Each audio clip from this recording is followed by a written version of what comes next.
Good morning friends. आज हम हिंदी की एक और क्लास लेकर आए हैं।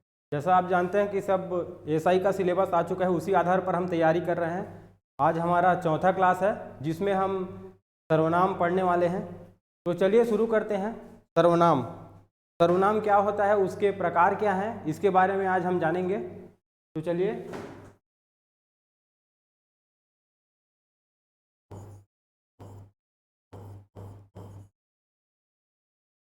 सर्वनाम क्या है।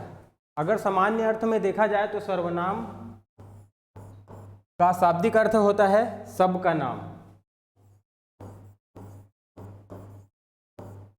सबका नाम।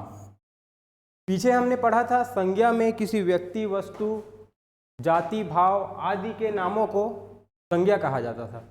यहाँ पे उन सभी के बदले सर्वनाम यूज किया जाएगा। संज्ञा के बदले जो यूज होता है वही सर्वनाम है। ठीक है, सभी संज्ञा, वो चाहे व्यक्तिवाचक हो, जातिवाचक हो, भाववाचक हो, सभी संज्ञा के बदले जो प्रयोग किया जाएगा वही सर्वनाम कहा जाता है। ठीक है, और इसमें बात करें तो सर्वनाम किसी एक विशिष्ट व्यक्ति के लिए प्रयोग नहीं होता, वो सभी के लिए प्रयोग होगा। इसलिए बोला जा रहा है सर्वनाम सबका नाम। ठीक है, अब देखते हैं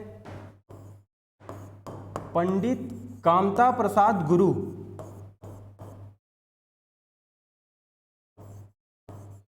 हिंदी भाषा में इसका हमको नाम मिलता है। कामता प्रसाद गुरु के अनुसार हिंदी भाषा में 11 सर्वनाम बताए गए हैं। 11, ठीक है, जो कि संस्कृत से व्युत्पन्न हुए हैं। तो हम देख लेते हैं कि ये कौन कौन से 11 सर्वनाम हैं जिनका कामता प्रसाद गुरु जी ने उल्लेख किया है। इसमें आता है मैं, तुम, आप, यह, वह, जो, सो, कोई, कुछ, कौन, क्या। ठीक है, ये हो गया अपना 11 सर्वनाम। अब सर्वनाम का प्रकार जब हम जानेंगे उसके कितने भेद होते हैं, जब हम सर्वनाम का भेद जो पढ़ेंगे उसमें देखेंगे कि ये जो जितने सर्वनाम लिखे गए हैं यहाँ पे, जो कामता प्रसाद गुरु जी के द्वारा बताए गए हैं, इन्हीं सब का प्रयोग करके हम सर्वनाम का वर्गीकरण करेंगे। ठीक है, तो चलिए देखते हैं कौन कौन से भेद हैं सर्वनाम के। पहले जान लेते हैं कि सर्वनाम के भेद कितने हैं। सर्वनाम के भेद।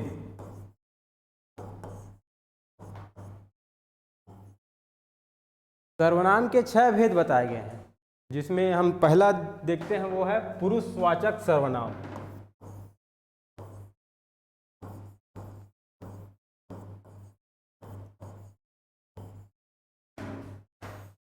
पुरुषवाचक सर्वनाम। पुरुषवाचक सर्वनाम वह सर्वनाम है जिसमें स्त्री और पुरुषों के नाम के बदले सर्वनाम यूज किया जाता है। इसमें भी पुरुषवाचक सर्वनाम में भी तीन वर्गीकरण किया गया है। इसको भी 3 भागों में बांटा गया है। तो उसके आधार पर हम जानेंगे कि एक उत्तम पुरुष आता है, एक मध्यम पुरुष आता है और एक अन्य पुरुष। ये 3 पुरुषों का जो वर्गीकरण किया गया है उसके आधार पर हम जानेंगे कि जो वक्ता होता है उसके आधार पर कौन कौन सा सर्वनाम यूज किया जाता है, जो सुनने वाला होता है उसके आधार पर कौन कौन सा सर्वनाम यूज किया जाता है, और जो अन्य पुरुष होते हैं उसके आधार पर कौन कौन से सर्वनाम का प्रयोग किया जाता है। तो इसमें देखते हैं पुरुषवाचक सर्वनाम के अंतर्गत पहला,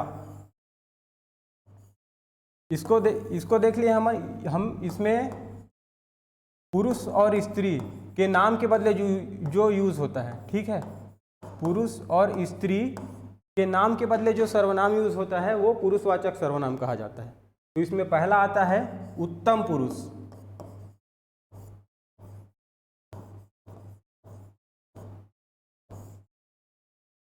उत्तम पुरुष क्या है? उत्तम पुरुष बोलने वाले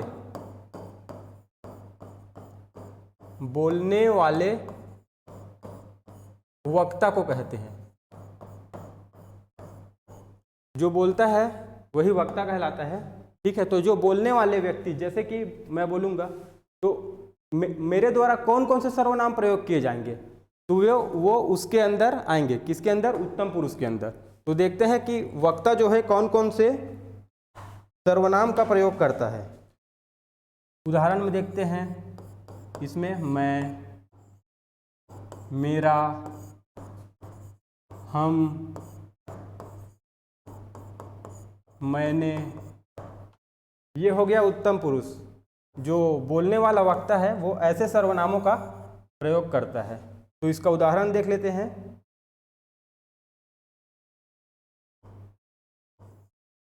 हम रायपुर जाएंगे। हम रायपुर जाएंगे। ठीक है, तो यहाँ हम प्रयोग कर रहे हैं, तो यही है उत्तम पुरुष। हम मतलब कि मेरे द्वारा जो प्रयोग किया जा रहा है। ठीक है, मैं पढ़ा रहा हूँ। पढ़ा रहा हूँ। ठीक है, यह दूसरा उदाहरण हो गया। तो ये था हमारा उत्तम पुरुष। पुरुषवाचक सर्वनाम के अंतर्गत उत्तम पुरुष के ये उदाहरण हो गए। इसका अगला देखेंगे मध्यम पुरुष।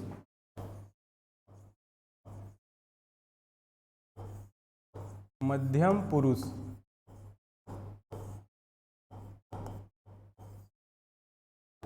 मध्यम पुरुष में सुनने वाला जो श्रोता होता है उसको मध्यम पुरुष कहते हैं। सुनने वाला,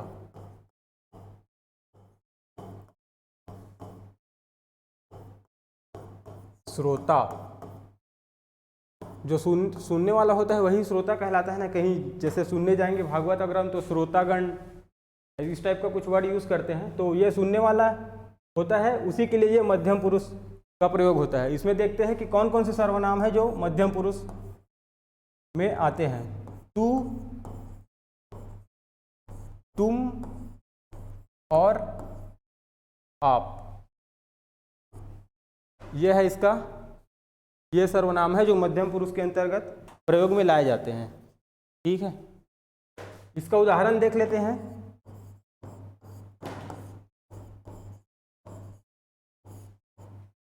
तुम कहाँ जा रहे हो?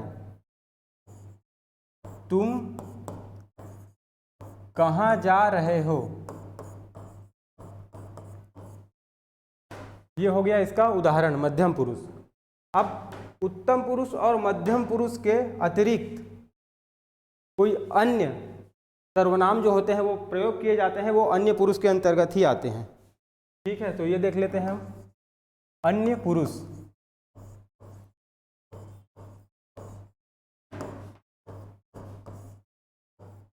वक्ता और श्रोता के अतिरिक्त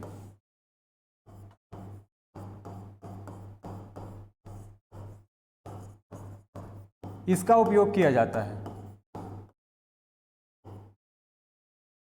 जैसे इसमें है वो सर्वनाम यह, वह, ये और वे। ये हो गया अन्य पुरुष के अंतर्गत ऐसे सर्वनामों का प्रयोग होता है। तो इसका उदाहरण देख लेते हैं। वे खेल रहे हैं।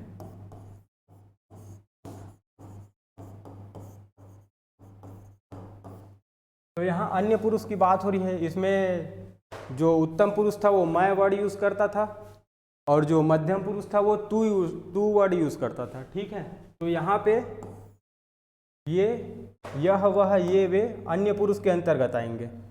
ठीक है, तो ये हो गया हमारा पुरुषवाचक सर्वनाम यहाँ पर खत्म। अब दूसरा देखते हैं इसका सर्वनाम के अंतर्गत वर्गीकरण। तो वो है हमारा निश्चयवाचक सर्वनाम। निश्चयवाचक सर्वनाम, निश्चयवाचक सर्वनाम। इसमें पढ़ने से ही जैसे समझ में आ रहा है कि निश्चय वाचक, इसका अर्थ है किसी निश्चित वस्तु का बोध हो रहा है, इसीलिए इसका नाम है निश्चयवाचक सर्वनाम। अगर दूसरे शब्दों में कहें तो कोई दूर या निकट की व्यक्तियों या वस्तुओं का निश्चयात्मक संकेत इस सर्वनाम के द्वारा व्यक्त कर सकते हैं। ठीक है, तो निश्चयात्मक जिससे किसी निश्चित वस्तु का बोध हो वो निश्चयवाचक सर्वनाम कहा जाएगा। तो इसमें कौन कौन से वो सर्वनाम है देखते हैं। निश्चयवाचक सर्वनाम में आता है यह, वह, ये और वे। ठीक है, तो इसका उदाहरण देख लेते हैं।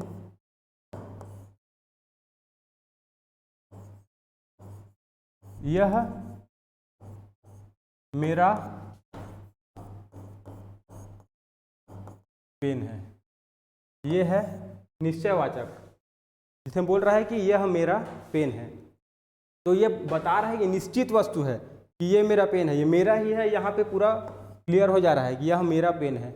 ठीक है, तो ये था इसका उदाहरण। इसी प्रकार वह का भी मिल जाएगा, ये और वे का भी। जैसे कि ये मेरे हथियार है, ये हो गया इसका उदाहरण। ठीक है, अगला देखते हैं अनिश्चयवाचक सर्वनाम।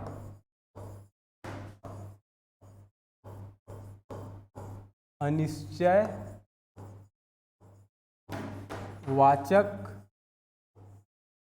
सर्वनाम।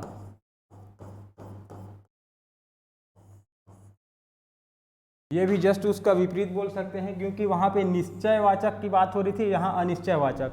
वहाँ निश्चित वस्तु की बात की जा रही थी, यहाँ अनिश्चयवाचक की। क्योंकि यहाँ निश्चित वस्तु का जहाँ बोध नहीं होता है, निश्चित वस्तु का जहाँ बोध ना हो वहाँ अनिश्चयवाचक सर्वनाम का प्रयोग किया जाता है। जैसे इसमें देखते हैं कौन कौन से सर्वनाम आते हैं। कोई और कुछ, ये दो ऐसे सर्वनाम हैं जो इसके अंदर अनिश्चयवाचक, क्योंकि इसमें निश्चित नहीं हो रहा, कोई जा रहा है, कौन जा रहा है ये तो पता ही नहीं चल रहा है ना, कोई जा रहा है, ये अनुमान की बात हो रही है, कोई जा रहा है। तो इसमें उदाहरण देख लेते हैं। कोई जा रहा है, कोई जा रहा है। ठीक है, कुछ कार्य हुआ है। कितना कार्य हुआ है ये तो पता ही नहीं चल रहा है ना, कुछ हुआ है, कुछ को कैसे डिनोट करेंगे अपन, पता ही नहीं चल रहा है कितना क्या कार्य हो रहा है। तो ये यहाँ पे निश्चित वस्तु का बोध ना हो, क्या चीज हो रहा है ये पूरा क्लियर पता ही नहीं चल पा रहा है हमको, तो इसी कारण अनिश्चयवाचक सर्वनाम। अब देखते हैं अगला, चौथा आएगा प्रश्नवाचक सर्वनाम।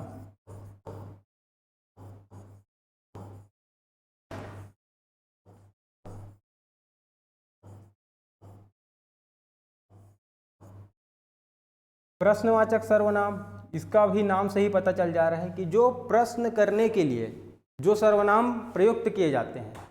ठीक है, जो प्रश्न करने के लिए प्रयुक्त किए जाने वाले सर्वनाम ही प्रश्नवाचक सर्वनाम कहलाएंगे। अब कैसे प्रश्न करते हैं वो देख लेते हैं। इसके अंतर्गत दो सर्वनाम देखने को मिलते हैं, कौन और क्या। ठीक है, सॉरी ये उदाहरण नहीं है, इसका वो सर्वनाम ही है, प्रश्नवाचक सर्वनाम। उदाहरण अभी देखेंगे। उदाहरण, कौन आया है, प्रश्न पूछ रहा है कि कौन आया है, कौन आया है। और ये प्रश्नवाचक चिन्ह के बिना पता ही नहीं चल पाएगा। जैसे कोई वाक्य दे दिया जा रहा है पेपर में, तो उसके अंदर ऐसा लिखा है कि ये कौन सा सर्वनाम है, तो प्रश्नवाचक से ही आप समझ जाएंगे कि ये प्रश्नवाचक सर्वनाम है। ठीक है, अब देखते हैं क्या। वह क्या कर रहा है, वह क्या कर रहा है। ठीक है, तो ये हो गया हमारा प्रश्नवाचक सर्वनाम। इसका अगला देखेंगे संबंधवाचक सर्वनाम। पांचवा, संबंधवाचक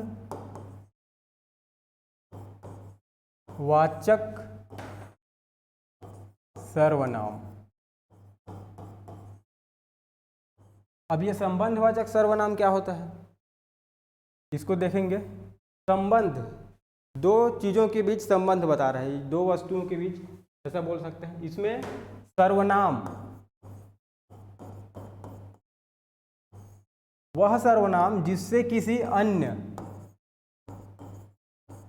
सर्वनाम या संज्ञा, वह सर्वनाम जिससे किसी अन्य सर्वनाम या संज्ञा से संबंध स्थापित किया जाए तो वो संबंधवाचक सर्वनाम होगा। ठीक है, इसमें कौन कौन से सर्वनाम आते हैं वो देखते हैं। इसमें आता है जो और सो।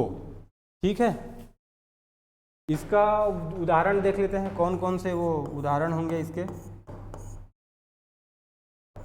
जो आया है, जो आया है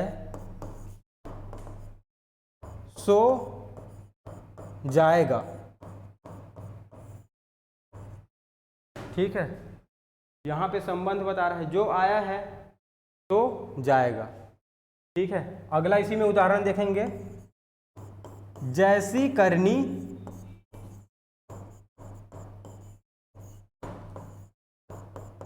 वैसी भरनी।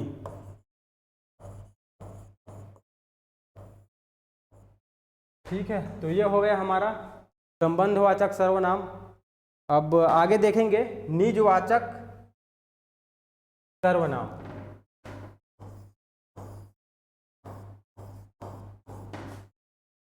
निजवाचक सर्वनाम।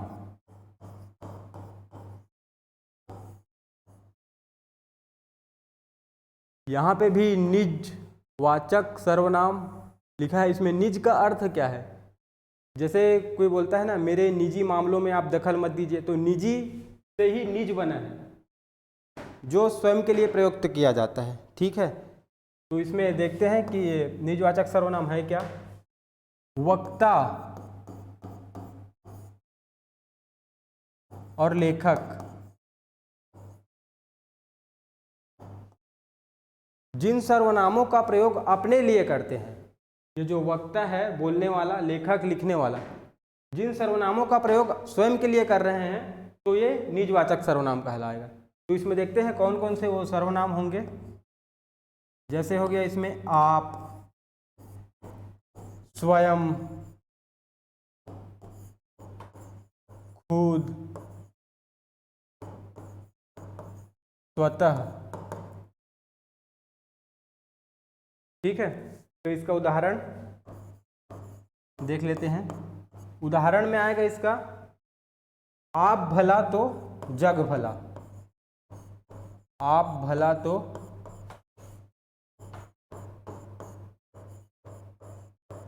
जग भला। यहाँ पे व्यक्ति बोल रहा है, किसी के सामने बोल रहा है कि आप भला तो जग भला। वो स्वयं के लिए यह बोल रहा है, अपने लिए प्रयोग कर रहा है, दूसरे को बताने के लिए कि आप भला तो जग भला, मैं खुद अच्छा रहूँगा तो मैं दुनिया को अच्छा समझूंगा, इस टाइप की ये बात कर रहा है। ठीक है, एक और उदाहरण देख लेते हैं इसमें।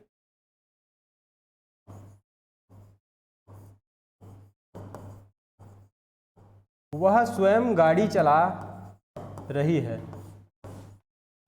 वह स्वयं गाड़ी चला रही है। यहाँ भी वही बात कर रहा है कि कोई है जो स्वयं ही गाड़ी चला रही है, तो वो अपने लिए प्रयोग कर रही है ना। एक आदमी बोल रहा है दूसरे को, लेकिन जो चला रहा है वो स्वयं की बात कर रहा है कि वह चला रहा है, वह स्वयं ही कर रहा है जो भी कर रहा है। तो निजवाचक सर्वनाम ये हो गया। इस प्रकार हमने आज देखे कि सर्वनाम क्या है और सर्वनाम के कितने भेद हैं, उसके अंतर्गत जो जो सर्वनाम आते हैं उसका कैसे प्रयोग हो रहा है और उसके उदाहरण क्या क्या हैं जिससे हम समझ सकते हैं, आज हमने जाना। तो ये था हमारा आज का लास्ट, मतलब आज का क्लास हो गया हमारा ख़त्म। तो आप कमेंट करके ज़रूर बताइएगा कि आज का क्लास कैसा लगा और आप शेयर कर सकते हैं, लाइक कर सकते हैं वीडियो को, और अधिक से अधिक इस वीडियो का शेयर कीजिए, जिससे अन्य जो व्यक्ति जिसको इस प्रकार के कंटेंट की आवश्यकता हो वो इससे सीख सके और ज्ञान अर्जित कर सके। Thank you.